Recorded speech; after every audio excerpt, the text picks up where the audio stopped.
Hello students. तो कैसे हैं आप? तो देखिए, पिछली वीडियो में मैंने टॉर्क कैलकुलेट किया था कि एक जो डायपोल है, ठीक है, उसको हम यूनिफॉर्म इलेक्ट्रिक फील्ड में रखते हैं। ठीक है, ये बात ध्यान रखिएगा कि इलेक्ट्रिक फील्ड जो था वहाँ पर क्या था, यूनिफॉर्म था, फिक्स वैल्यू का था, हर जगह एक जैसा था, वो हर जगह उसकी वैल्यू एक थी। तो ऐसे इलेक्ट्रिक फील्ड में मैंने एक डायपोल रखा था।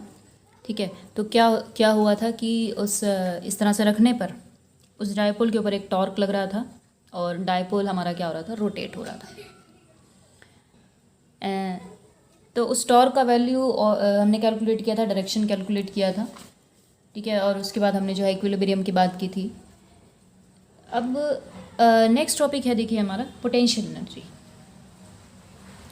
ठीक है, डायपोल को हमने उसी तरह से जो है यूनिफॉर्म इलेक्ट्रिक फील्ड में रखा है, तो उस डायपोल की पोटेंशियल एनर्जी कितनी होगी? ठीक है, तो सबसे पहले बात तो हम इसमें क्या करेंगे, डायपोल की पोटेंशियल एनर्जी हम यहाँ पर कैलकुलेट नहीं करेंगे। हम यहाँ पर क्या कैलकुलेट करेंगे कि पोटेंशियल एनर्जी में कितना चेंज आया जब हमने उस डायपोल को इलेक्ट्रिक फील्ड में रखा, तो उसकी जो पोटेंशियल एनर्जी है उसमें कितना चेंज आया, पहले ये कैलकुलेट होगा। उसके बाद उसकी एक पर्टिकुलर पोजीशन के ऊपर पोटेंशियल एनर्जी कैलकुलेट करूँगी। ठीक है, पहले चेंज कैलकुलेट होगा, उसके बाद जो है एक पर्टिकुलर पोजीशन के ऊपर हमें एक पोटेंशियल एनर्जी का वैल्यू चाहिए, चेंज नहीं चाहिए, वैल्यू चाहिए एक पोजीशन के ऊपर, वो फिर उसके बाद वो स्टेप आएगा। तो पहले चेंज कैलकुलेट कर लेते हैं। पोटेंशियल एनर्जी का मीनिंग आपको पता होगा क्या है, एनर्जी पजेस्ट। ठीक है, ये आपने पढ़ी हुई हैं पोटेंशियल एनर्जी, तो आपने जो है इसका ये हल्का सा डेफिनेशन जरूर पढ़ा होगा। Energy possessed by dipole bye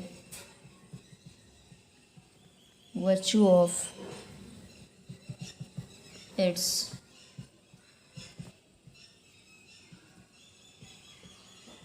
particular position in electric field. ठीक है, इलेक्ट्रिक फील्ड में वो डायपोल रखा है, तो उसकी पोजीशन की वजह से जो है उसकी पोटेंशियल एनर्जी, जो एनर्जी उसके पास आती है, जस्ट वो होती है। ठीक है, पोटेंशियल एनर्जी किस वजह से होती है? Due to position. तो वही जो है डायपोल के लिए भी हमने उसी तरह से डेफिनेशन को थोड़ा सा मॉडिफाई कर दिया है कि by virtue of its particular position. तो ये हो गया।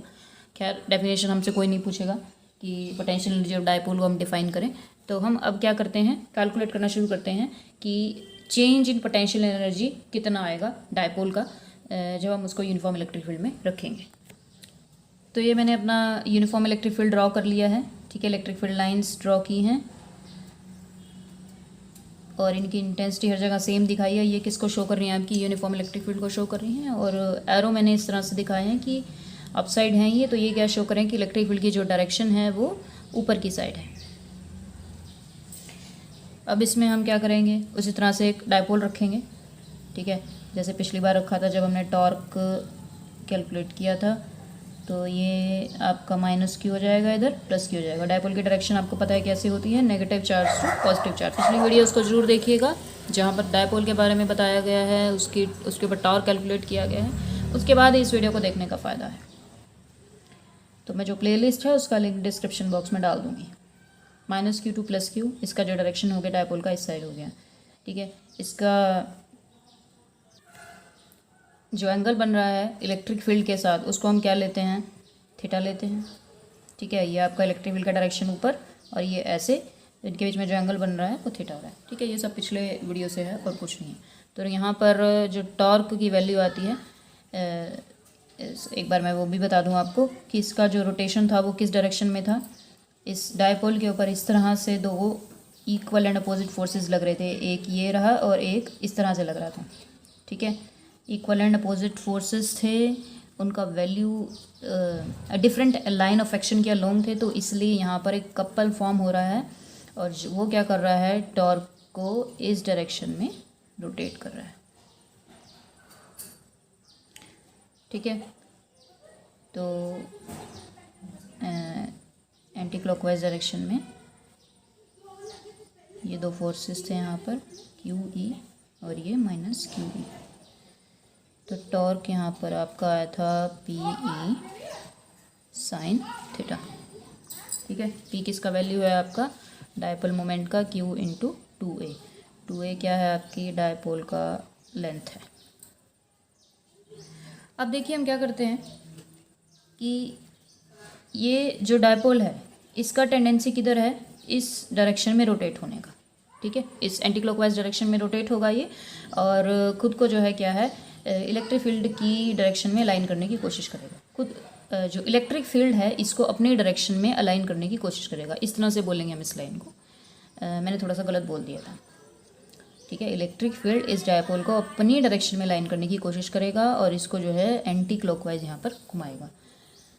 तो इलेक्ट्रिक फील्ड इसको इस तरफ घुमा रहा है।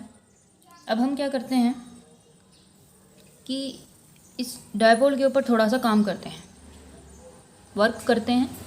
ठीक है, तो वर्क करने के लिए हमें क्या करना पड़ेगा, इसको अपोजिट डायरेक्शन में घुमाना पड़ेगा। ठीक है, देखिए उधर तो जो इलेक्ट्रिक फील्ड है वो आपका घुमा ही रहा है, तो उधर तो हम क्या काम करेंगे, वो ऑटोमेटिकली ही उधर जा रहा है, अपने आप ही उधर जा रहा है, तो हमें तो कुछ काम करने की ज़रूरत नहीं है वहाँ पर। अगर हमें इसके ऊपर कुछ काम करना है, ठीक है, तो हमें क्या करना पड़ेगा, इसको अपोजिट डायरेक्शन में घुमाना पड़ेगा। तो यहाँ पर लिखिए small amount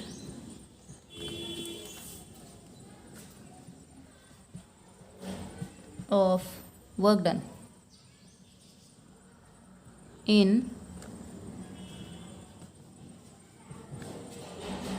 rotating the dipole through small angle। ठीक है, अभी हम क्या कर रहे हैं कि इस डायपोल को जो है एक छोटे से एंगल डी थीटा से हम रोटेट कर रहे हैं। किस डायरेक्शन में, इस डायरेक्शन में, क्लॉकवाइज डायरेक्शन में। ठीक है, यहाँ पे ठीक है, बस इतना एंगल डी थीटा। तो वर्क डन मान लेते हैं इस केस में जो है डी डब्ल्यू है, तो इसको क्या लिख देंगे हम, टॉर्क इंटू डी थीटा।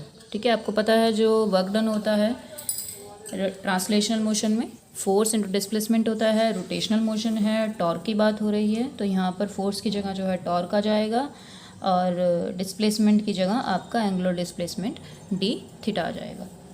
ठीक है, तो इस डायपोल को हमने जो है थोड़ा सा इधर कर दिया, कुछ ऐसे कह लीजिए आप, ये आपका माइनस क्यू हो गया और ये यहाँ पर ये प्लस क्यू हो गया, और ये जो स्मॉल एंगल रोटेट किया है ये कितना है, डी थीटा। इसमें देखिए ये बात वैसे मुझे बताने की ज़रूरत नहीं है, ये 11th क्लास में पढ़ाई जाती है कि यहाँ पर क्या है, जो टॉर्क है आपका, ठीक है, जब हम डायपोल को रोटेट कर रहे हैं तो हमारा एंगल क्या हो रहा है, कंटिन्यूसली चेंज हो रहा है। ठीक है, आपका जैसे डायपोल क्या था, कुछ इस तरह से था, हमने इसको ऐसे ऐसे धीरे धीरे करके थोड़ा थोड़ा रोटेट किया, जो एंगल हो गया इसके बीच में डी थीटा हो गया। ठीक है, थोड़ा थोड़ा जो है हमने रोटेट किया, इतना एंगल चेंज आया। तो ड्यूरिंग दिस रोटेशन ये जो वैल्यू है एंगल का, ये कंटिन्यूसली चेंज हो रहा है। ठीक है, जब ये फाइनली यहाँ पर पहुँच गया तब ये एंगल डी थीटा बना, लेकिन उससे पहले ये क्या हो रहा है, कंटिन्यूसली आपका चेंज होते जा रहा है। जब यहाँ से यहाँ तक लेके आया आप इसको, तो एंगल आपका चेंज हो रहा है, तो टॉर्क भी क्या होगा, चेंज होगा, क्योंकि टॉर्क में क्या आ रहा है, एंगल आ रहा है, टॉर्क जो है एंगल पे डिपेंड करता है। ठीक है, तो टॉर्क क्या है, वेरिएबल है, एंगल चेंज हो रहा है।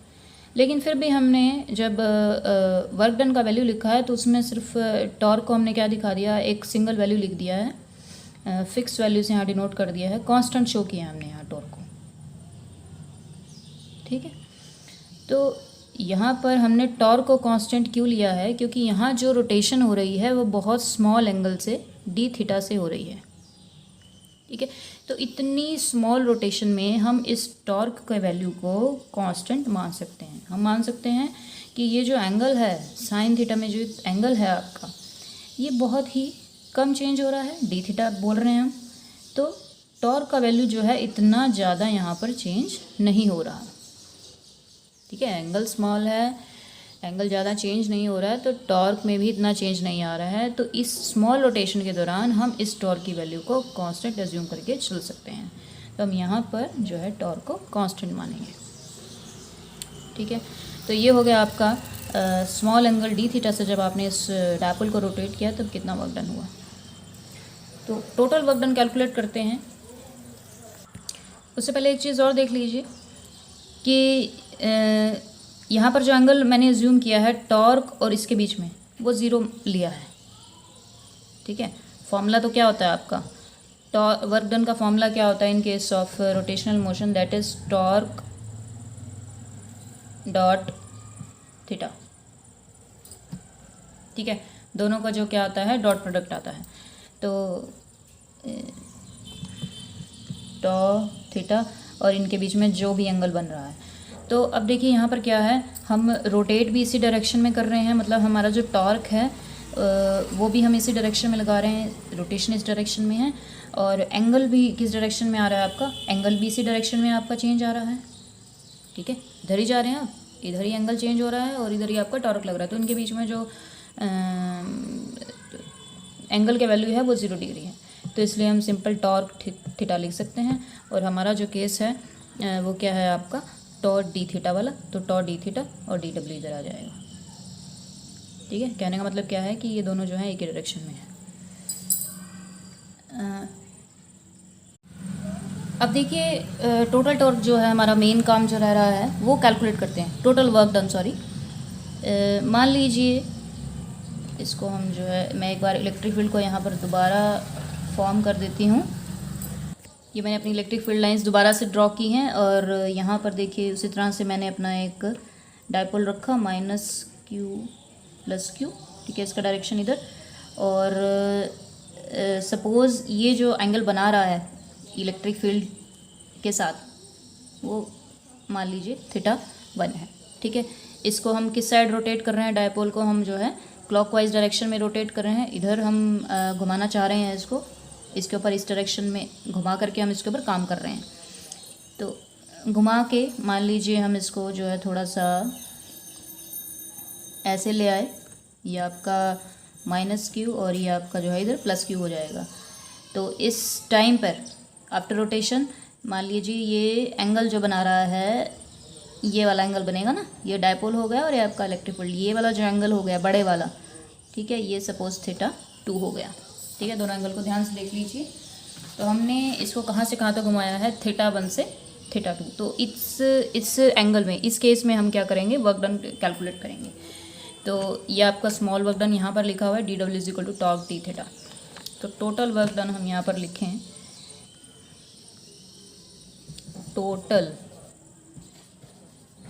वर्क डन इन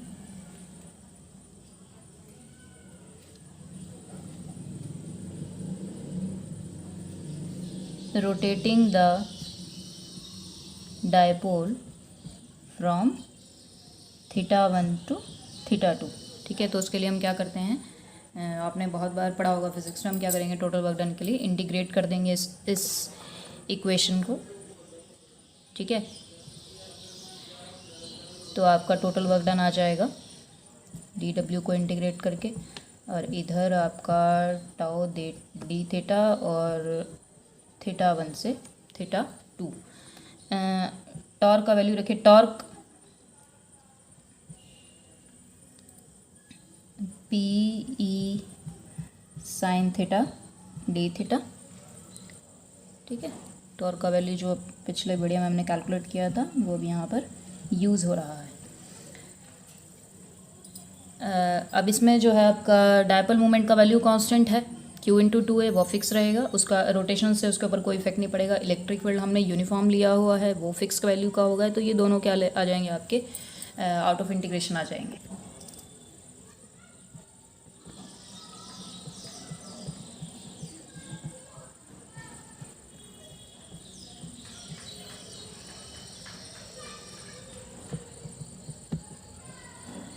साइन का इंटीग्रेशन आपका माइनस cos आ जाएगा, तो यहाँ आप माइनस साइन को एक बार बाहर ले लीजिए, तो ये आपका आ गया cos theta 2 minus cos theta 1। ठीक है, तो इतना आपका वर्क डन आ रहा है। अब इसके ऊपर हमने क्या किया, इसको यहाँ से लेकर के ऐसे घुमाने में, ठीक है, इतना वर्क डन इसके ऊपर, इस डायपोल के ऊपर हमने इतना काम किया। अब यही वर्क डन जिसके ऊपर हमने किया है, ये क्या होगा, इस डायपोल की पोटेंशियल एनर्जी की फॉर्म में, इस डायपोल में पोटेंशियल एनर्जी की फॉर्म में स्टोर हो जाएगा। ठीक है, तो अब पोटेंशियल एनर्जी की फॉर्म में स्टोर हो जाएगा, तो हम यहाँ पर क्या लिख देंगे, इस वर्क डन को पोटेंशियल एनर्जी। ठीक है, लेकिन इसको आप खाली पोटेंशियल एनर्जी मत लिखिए, आप ये मत बोलिए कि potential energy of dipole in uniform electric field is equal to this. आप ऐसे मत लिखिए इसको, आप क्या लिखिए, इस टर्म को change in potential energy of dipole. ठीक है, इन यूनिफॉर्म इलेक्ट्रिक फील्ड। ठीक है, मैंने आपको ये वीडियो जब स्टार्ट की उस टाइम बताया था मैंने आपको कि सबसे पहले हम क्या कैलकुलेट करेंगे, change in potential energy of dipole calculate करेंगे, उसके बाद हम एक पर्टिकुलर पॉइंट के ऊपर पोटेंशियल एनर्जी ऑफ डायपोल का वैल्यू निकालेंगे। तो ये क्या आया है, चेंज आया है। चेंज क्यों आया, चेंज क्यों बोल रही हूँ मैं यहाँ पर, क्योंकि देखिए जब डायपोल आपका इस पोजीशन में था, ठीक है, जब इसका जो एंगल था थीटा 1 था घुमाने से पहले, ठीक है, घुमाने से पहले डायपोल आपका ऐसे रखा हुआ था, तो इस टाइम भी तो इसके पास कुछ ना कुछ पोटेंशियल एनर्जी था। ठीक है, ये बिना पोटेंशियल एनर्जी का तो नहीं था, कुछ तो वैल्यू होगा इसके पास पोटेंशियल एनर्जी का। ठीक है, तो इसके पास कुछ वैल्यू था पोटेंशियल एनर्जी का, उसके बाद हमने इसको कुछ एंगल से घुमा दिया, घुमाने के बाद घुमाते हुए हमने इसके ऊपर कुछ काम किया। ठीक है, मान लीजिए इस जो ओरिजिनल पोजीशन है, इस टाइम इसके पास जो पोटेंशियल एनर्जी का वैल्यू था सपोज 5 जूल था, उसके बाद हमने इसके ऊपर काम किया, हमने इसको घुमाया, इसके ऊपर काम किया, और मान लीजिए वो हो गया आपका सपोज 10 जूल का हमने काम किया। ठीक है, तो अब जो पोटेंशियल एनर्जी इसके पास आ गई वो कितनी आ गई, 15 जूल आ गई। 5 पहले थी, 10 घुमाई, और ये टोटल इसके पास 15 जूल हो गई। तो हमने यहाँ पर जो वर्क डन किया है 10 जूल। ठीक है, ये क्या दिखा रहा है आपको, 15 माइनस 5। ठीक है, ये क्या दिखा रहा है कि फाइनल और माइनस इनिशियल पोटेंशियल एनर्जी का डिफरेंस दिखा रहा है कि डायपोल के पास, देखिए मेन बात क्या है कि डायपोल जब आपका यहाँ पर इलेक्ट्रिक फील्ड में रखा हुआ है तो उसके पास कुछ वैल्यू है पोटेंशियल एनर्जी का, ज़ीरो नहीं है पोटेंशियल एनर्जी। अगर ज़ीरो होती तो हम सिंपली क्या कह देते कि उसके ऊपर हमने काम किया और वो जो 10 जूल है उसमें स्टोर हो गया, और अब उसकी जो फाइनल पोटेंशियल एनर्जी है वो भी कितनी हो गई, 10 जूल हो गई, तो वो उसकी एक पर्टिकुलर पोजीशन के ऊपर पोटेंशियल एनर्जी निकली। लेकिन उसकी जो इनिशियल वैल्यू है वो ज़ीरो नहीं है, उसके पास कुछ वैल्यू है पोटेंशियल एनर्जी का। तो हम यहाँ पर क्या कैलकुलेट किया अभी तक हमने, change in potential energy of dipole is equal to this one. ठीक है, अब इसके बाद हम क्या देखेंगे, क्या कैलकुलेट करेंगे कि एक पर्टिकुलर पोजीशन के ऊपर अगर हम चेंज के बजाय हम वैल्यू निकालना चाहते हैं पोटेंशियल एनर्जी का एक पर्टिकुलर पोजीशन के ऊपर, तो वो कैसे निकलेगी। तो इसके लिए मैं फिर से जो है अपना इलेक्ट्रिक फील्ड ड्रॉ कर लेती हूँ, यूनिफॉर्म इलेक्ट्रिक फील्ड कुछ इस तरह से। अब देखिए इलेक्ट्रिक फील्ड का जो डायरेक्शन है वो अपवर्ड है। अब इसमें मैं एक इक्वी पोटेंशियल सरफेस ड्रॉ करती हूँ। इक्वी पोटेंशियल सरफेस देखिए क्या होता है, ये आपके लिए नया कॉन्सेप्ट है और मैं इसको अभी थोड़ा सा ही बता देती हूँ। ये आप जो है डिटेल में आप तब पढ़ेंगे जब आप इसके बाद, ये हम जो है इलेक्ट्रिक फील्ड पढ़ रहे हैं, इसके बाद जब हम इलेक्ट्रोस्टैटिक पोटेंशियल जब हम ये चैप्टर स्टार्ट करेंगे तो वहाँ पर आप इक्वी पोटेंशियल सरफेसेस को थोड़ा और अच्छे से पढ़ेंगे। ठीक है, तो मैं अभी जो है थोड़ा सा बता देती हूँ कि इक्वी पोटेंशियल सरफेस क्या है। जैसे इसके नाम से ही पता लग रहा है कि एक ऐसा सरफेस जिसके हर एक पॉइंट के ऊपर जो पोटेंशियल है वो इक्वल हो, इक्वी पोटेंशियल। ठीक है, तो ये जो है इक्वी पोटेंशियल सरफेस का डेफिनेशन होता है। और ये जो सरफेस होता है आपका, ये परपेंडिकुलर टू इलेक्ट्रिक फील्ड होता है, परपेंडिकुलर टू इलेक्ट्रिक फील्ड। ये भी जो डिटेल है आप वहीं पढ़ेंगे, ठीक है। फिलहाल आप इन पॉइंट्स को ऐसे ही माइंड में रख लीजिए कि पोटेंशियल सरफेस क्या है, जिसके हर एक पॉइंट के ऊपर पोटेंशियल का वैल्यू सेम है, और ये जो ड्रॉ किया जाता है ये perpendicular to electric field draw किया जाता है। तो कुछ इस तरीके से मैंने अपना जो है इक्विपोटेंशियल सरफेस ड्रॉ कर दिया है, ठीक है। ये इलेक्ट्रिक फील्ड के परपेंडिकुलर है यहाँ पर। तो इसमें मैं अपना डायपोल यहाँ पर प्लेस कर देती हूँ। ये आपका माइनस क्यू हो जाएगा, इधर इधर आपका प्लस क्यू हो जाएगा, ठीक है। डायपोल का लेंथ आपको पता है, मुझे यहाँ मेंशन करने की ज़रूरत नहीं है। डायपोल का लेंथ 2a है। और यहाँ पे देखिए ये इक्विपोटेंशियल सरफेस के अंदर रखा हुआ है, तो यहाँ पे डायपोल भी क्या है, डायपोल भी इस वक्त इलेक्ट्रिक फील्ड के परपेंडिकुलर ही है। तो अब इस पोजीशन में देखिए, जब डायपोल इलेक्ट्रिक फील्ड के परपेंडिकुलर है, ठीक है, angle between P and E कितना है इस वक्त, 90 डिग्री है। तो देखिए इस वक्त इसके पास कितनी पोटेंशियल एनर्जी है, ठीक है। ये इलेक्ट्रिक फील्ड में रखा हुआ है, एक पोजीशन है इसकी, तो इसके पास देखिए कुछ ना कुछ वैल्यू होगा पोटेंशियल एनर्जी का। वो किस तरह से हम कैलकुलेट करेंगे, तो इसको देखिए इलेक्ट्रिक पोटेंशियल एनर्जी, देखिए ये डायपोल है, दो चार्जेस हैं, ठीक है। तो इसका इस असेंबल का, इस जो ये असेंबल किए हमने दो चार्जेस, इनका इस डायपोल का पोटेंशियल एनर्जी किस तरह से कैलकुलेट किया जाएगा। Electric potential energy of dipole, इसके लिए हम क्या करेंगे, हम वर्क डन कैलकुलेट करेंगे in bringing plus q from infinity to point B, ठीक है। पॉइंट बी मैं इस पॉइंट को मान लेती हूँ और पॉइंट ए इसको, ठीक है। पॉइंट बी जिसके ऊपर प्लस क्यू चार्ज रखा हुआ है, जहाँ पर प्लस क्यू चार्ज हम लेके आए हैं। Work done in bringing plus q from infinite to point be inside the electric field, ठीक है। हमने क्या किया कि इनफाइनाइट के ऊपर, ठीक है, इनफाइनाइट कहीं आपका यहाँ पर है, यहाँ पर मैंने थोड़ा सा जो है इसको ड्रॉ कर दिया। मान लीजिए यहाँ पर कहीं आपका इनफाइनाइट है, यहाँ पे आपके दोनों चार्जेस थे, प्लस क्यू भी और यहाँ पर माइनस क्यू भी था।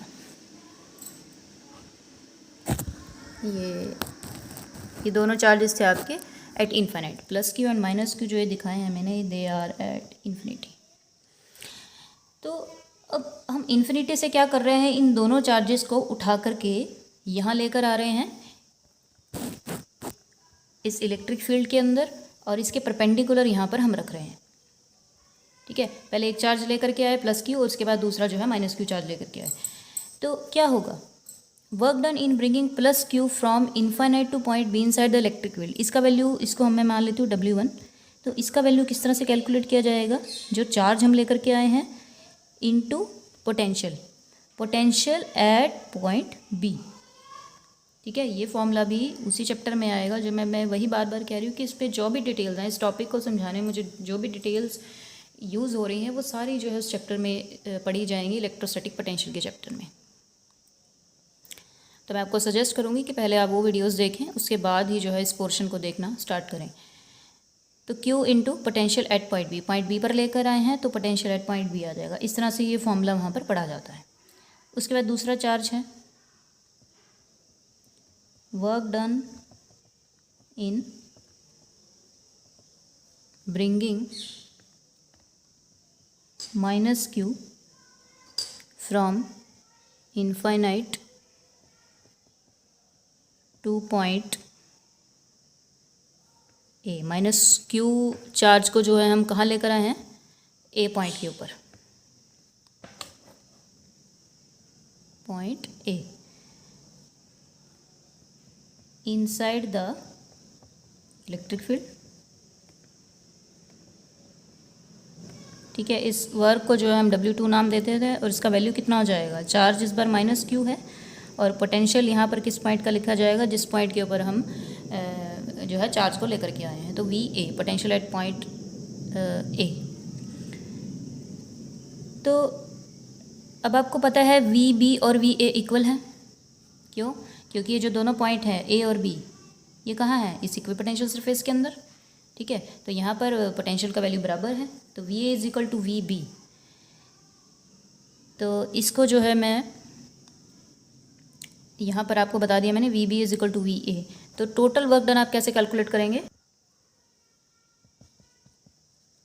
टोटल वर्क डन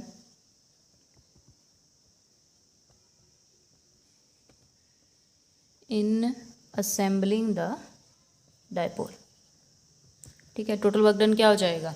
एक चार्ज को लेकर के उठाकर यहाँ लाए, दूसरे को यहाँ लाए, दोनों को क्या आ जाएगा? सम आ जाएगा।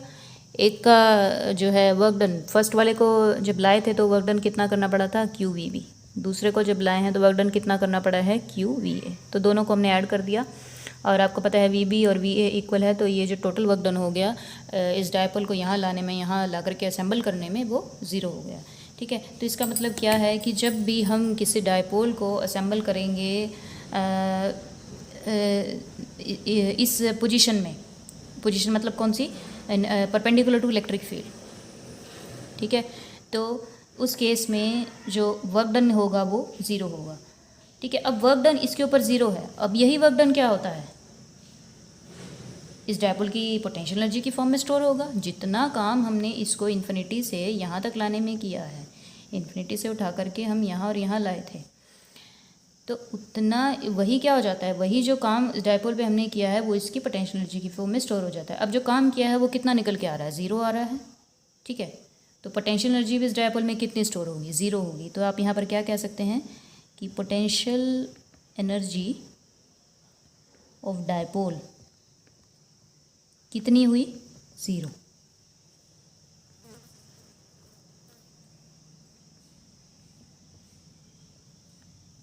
ठीक है।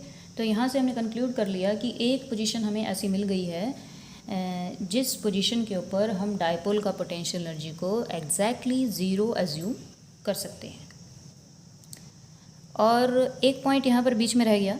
देखिए, मैंने यहाँ पर जो इलेक्ट्रिक चार्जेस हैं उनको मैं इनफाइनाइट से लेकर के इनफाइनाइट से उठा के लाई हूँ, किसी और पॉइंट से नहीं उठा के लाई। इनफाइनाइट से क्यों उठा के लाई हूँ? क्योंकि इनफाइनाइट के ऊपर इनके पास जो पोटेंशियल एनर्जी होती है चार्जेस के पास, दो चार्जेस पड़े हुए थे आपके यहाँ पर, क्यू और माइनस क्यू, इनको यहाँ से उठा के यहाँ लाई। यहाँ पर जो ये दोनों चार्जेस थे, इस टाइम इनके पास एट इनफाइनाइट पोटेंशियल एनर्जी कितनी होती है? ज़ीरो होती है, ठीक है। इसका भी जो डिटेल है वहीं चैप्टर में पढ़ेंगे, तो इससे रिलेटेड वीडियो आप ज़रूर देखिएगा। मैं इसका जो लिंक है वो डिस्क्रिप्शन में डाल दूँगी इन वीडियोज़ का।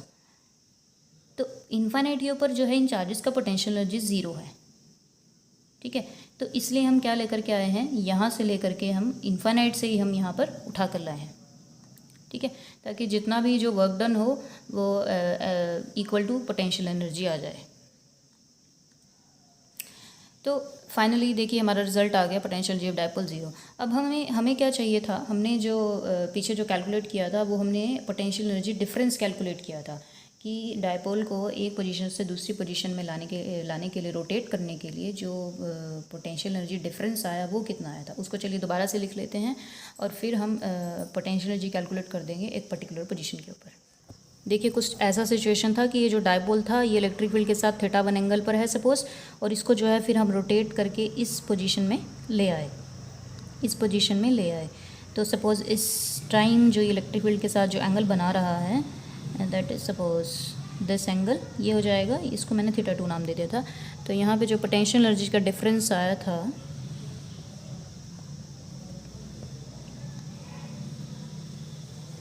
पोटेंशियल एनर्जी का जो डिफरेंस आया था कि डायपोल की पोटेंशियल एनर्जी में कितना चेंज आया जब हमने डायपोल को एक एंगल से दूसरे एंगल तक घुमाया, that was minus P E cos theta two minus cos theta one. इसको आप ऐसे लिख लीजिए, you theta two minus you theta one, ठीक है। पोटेंशियल एनर्जी के डिफरेंस को मैंने थोड़ा इस तरह से लिख लिया, पोटेंशियल फाइनल पोटेंशियल एनर्जी जो थीटा टू पर होगी और माइनस इनिशियल पोटेंशियल एनर्जी जो थीटा वन एंगल पर होगी। तो अब हम मान लिया इस डायपोल की पोटेंशियल एनर्जी जो है एक पर्टिकुलर पोजीशन के ऊपर निकालना चाहते हैं, ठीक है, कि आपके पास जो है कुछ इस तरह से आपकी फील्ड लाइंस हैं जैसे अभी हैं, और आपका डायपोल जो है किसी एक एंगल पर रखा हुआ है इलेक्ट्रिक फील्ड के साथ थीटा एंगल पर। तो इस पोजीशन में इसका पोटेंशियल एनर्जी कितना है, अभी तक तो हम जो है डिफरेंस कैलकुलेट कर पाए थे, ये चीज़ हमें चेक करनी है। तो हम क्या करेंगे, इनिशियली हम इस डायपोल को हम क्या कर देंगे, 90 के एंगल पर सेट कर देंगे। ठीक है, 90 के एंगल पर सेट कर देंगे विद इलेक्ट्रिक फील्ड। ठीक है, तो मतलब हम क्या करेंगे, θ1 हम अपना 90 रखेंगे, 90 के एंगल पर सेट करेंगे, और θ2 कौन सा हो जाएगा, जिस एंगल पर हम इस डायपोल का पोटेंशियल एनर्जी देखना चाहते हैं। मान लिया हम θ एंगल पर देखना चाहते हैं। ठीक है, तो देखिए अब देखिए अब क्या होगा, अब एक बड़ी अच्छी जो है टर्म निकल कर आएगी।